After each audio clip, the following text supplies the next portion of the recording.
যে ওনার সাথে নাকি আমাকে রাত কাটাতে হবে। আমি যদি ওনার সাথে থাকি, রাত কাটাই, তাহলে উনি আমাকে টাকাটা দিবে নাকি দিবে না। তো এই কথা বলে, এই কথা বলার পর আমি কোনো কিছু ভাবতে পারি নাই, কারণ সেই কথা আমাকে বলতেছে। বিষয়টা বুঝলাম না, বিষয়টা বুঝলাম না। এখন আমি আমার স্বামীর যাতে আমার কাছে কোনো টাকা পয়সা নাই, এটার জন্য ওনার কথায় আমিও রাজি হয়ে গেছি।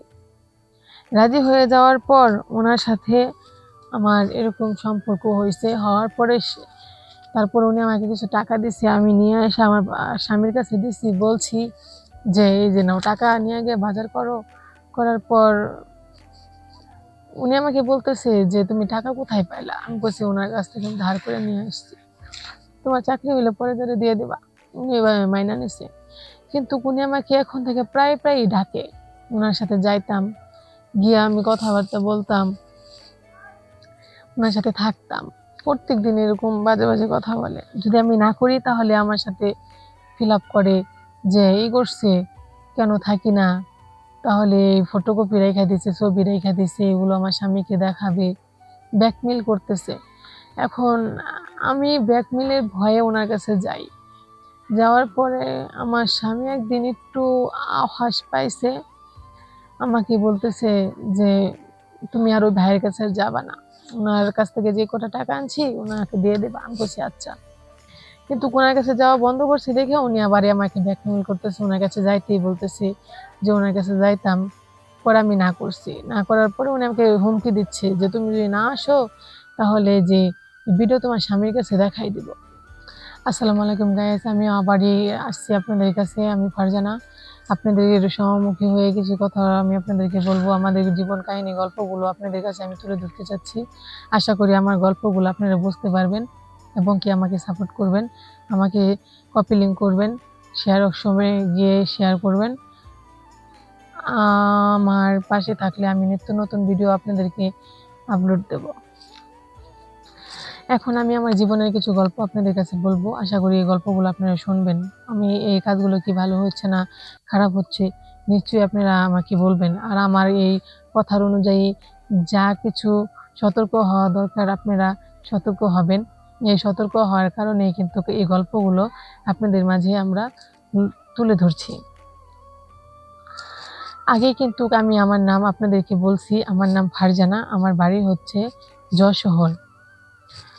কুষ্টিয়াতে থাকি আমি। আমার স্বামী কিন্তু একজন ভালো চাকরি করত, ব্যাংকের একজন চাকরিকর্তা আমার স্বামী। তারপর ওনার ঘুষের ইনকাম ছিল তার, মানে উনি ঘুষ খেত, ঘুষের ইনকাম ছিল। ইনকামের পর্যায়ে যত ইচ্ছে তত মার্কেট করতে পারতাম, যত ইচ্ছে এত খরচ করতে পারতাম, কোনো বাধা ছিল না। কিন্তু হঠাৎ করে একদিন আমার স্বামীর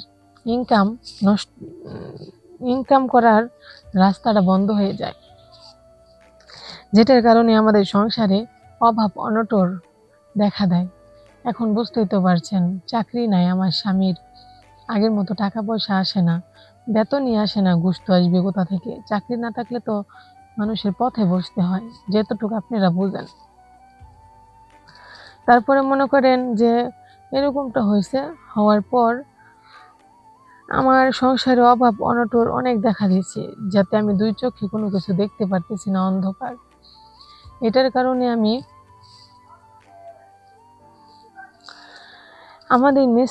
আমাদের বিল্ডিং এর নিচতলায় একটা লোকের কাছে গিয়েছি, যেহেতু আমাদের প্রতিবেশী, ওনার কাছে গিয়েছি, বলেছি ভাইয়া আমার সংসারে তো অনেক অভাব অনটন হচ্ছে, এখন তো আপনার ভাইয়ের কোনো ইনকামের রাস্তা নাই, যেহেতু বাসা ভাড়াটাও দিতে হবে, তা আমাকে কিছু টাকা ধার দেন।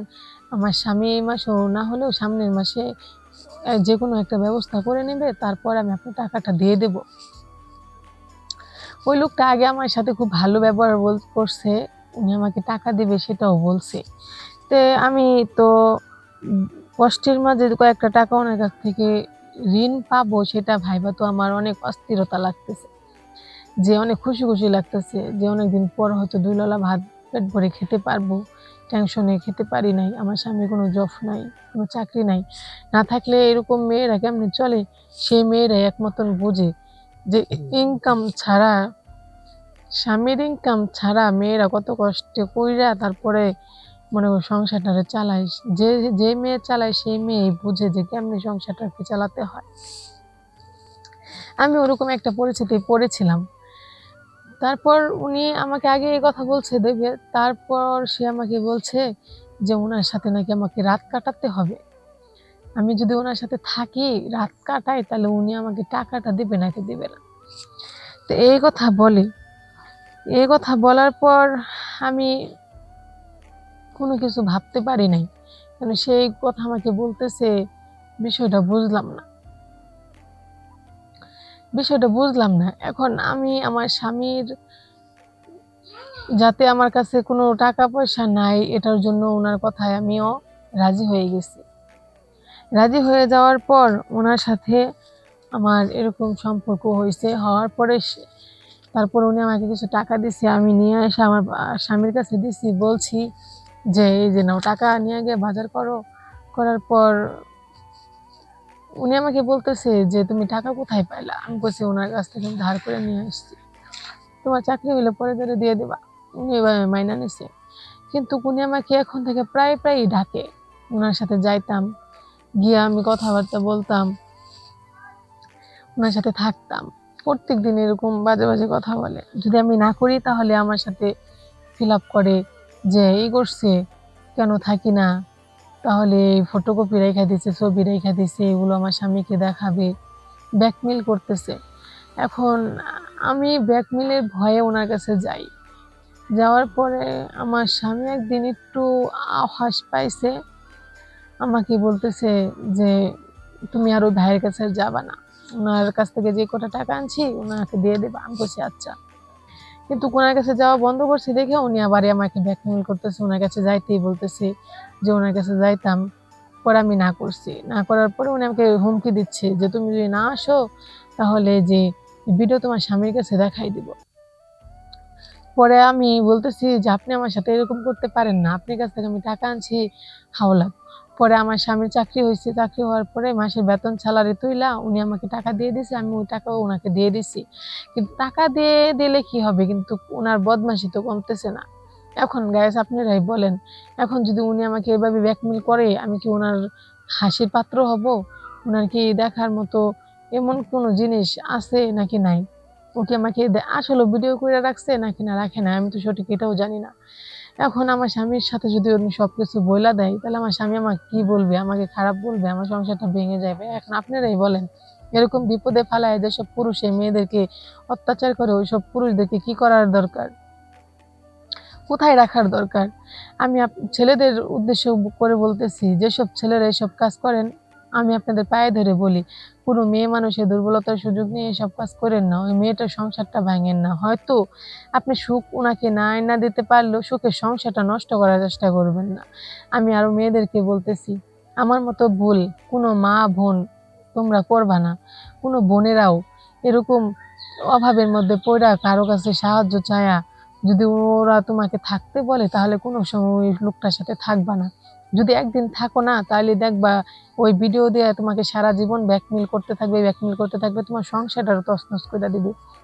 প্রত্যেকটা মা বোনের উপরে এই কথা বলার জন্যই কিন্তু আমি ক্যামেরার সামনে আসছি। সব মা বোনদেরকে সতর্ক করার জন্যই আমি এই ক্যামেরার সামনে এসে আমার জীবনের সবকিছু বললাম। এখন কি করবা সেটা তোমাদের ইচ্ছা। ভালো হলে ভালো, খারাপ হলে সবারই খারাপ। এখন তোমরাই বুঝে নিবা। আমার ভিডিওটা বেশি বেশি করে শেয়ার করবা, কপি লিঙ্ক করবা, আমাকে সাপোর্ট করবা। এখন তোমাদের উদ্দেশ্য করে আমি এই ভিডিওটা বানাইছি, কারণ যদি আমি কোনো সাহায্যই না পাই, কোনো যাতে এই ভিডিও তোমাদের ধারাতে আর 10 জন নাই দেখতে পাই, তাহলে তো এই ভিডিও বানানোর আমার কোনো প্রয়োজন নেই।